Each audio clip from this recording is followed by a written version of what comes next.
Double ढोलकी सरकारने पुन्हा आरक्षणाच्या मुद्द्यावर मराठा आणि ओबीसीच्या हातात गदा देण्याचं काम सुरू केलं आहे असं मला दिसतंय। एकीकडे मुख्यमंत्र्यांनी ओबीसीची बाजू घ्यायची, विखे पाटलांनी करार करायचा।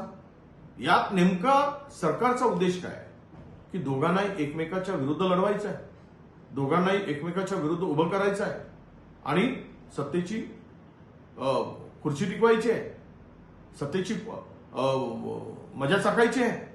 तेले एकरी ढोलकी होय उगा काय तुमच्या सत्ता होते तेव्हा कुठे गेलता, तेव्हा लय ओबीसीचं कल्याण केलं होय। तो सरकार होतं तेव्हा काय तो पाळणा बांधून दिला तेव्हा झोका ओबीसीला, काही बोलायचं उगा आपलं। हे आलं की याच्यावर बोलायचं, हे बी धडाचे नाहीत। हे काय ओबीसीला यांनी काय पाळणा बांधला नाही, मराठ्याला बी काय झोका बांधून दिला नाही। आलेले बी आपल्या जनतेला कळा ना काही ओबीसीला आणि मराठ्याला उगाच झुंजतो आपण दोघांनी मिळून ओबीसी आणि मराठा यांनी सगळ्यांनी मिळून सरकार विरुद्ध झुंजलं पाहिजे आणि ते आपल्या आपल्यात वाद लावून देतात। आपण सुरू आणि कच चांगलं होऊन ओबीसीचं बी मराठ्याचं बी।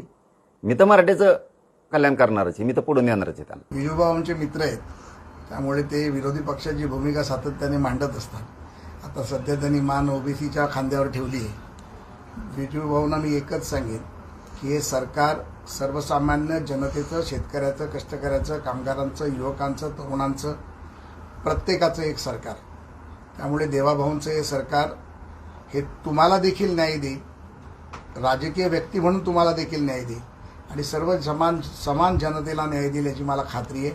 त्यामुळे विजूभाऊंना माझी विनंती आहे, त्यांचा वैयक्तिक असा कुठला रोष असेल किंवा प्रश्न असेल तर त्यांनी मला मित्र म्हणून विचारावं, नेता म्हणून विचारावं, त्याला मी उत्तर देईन।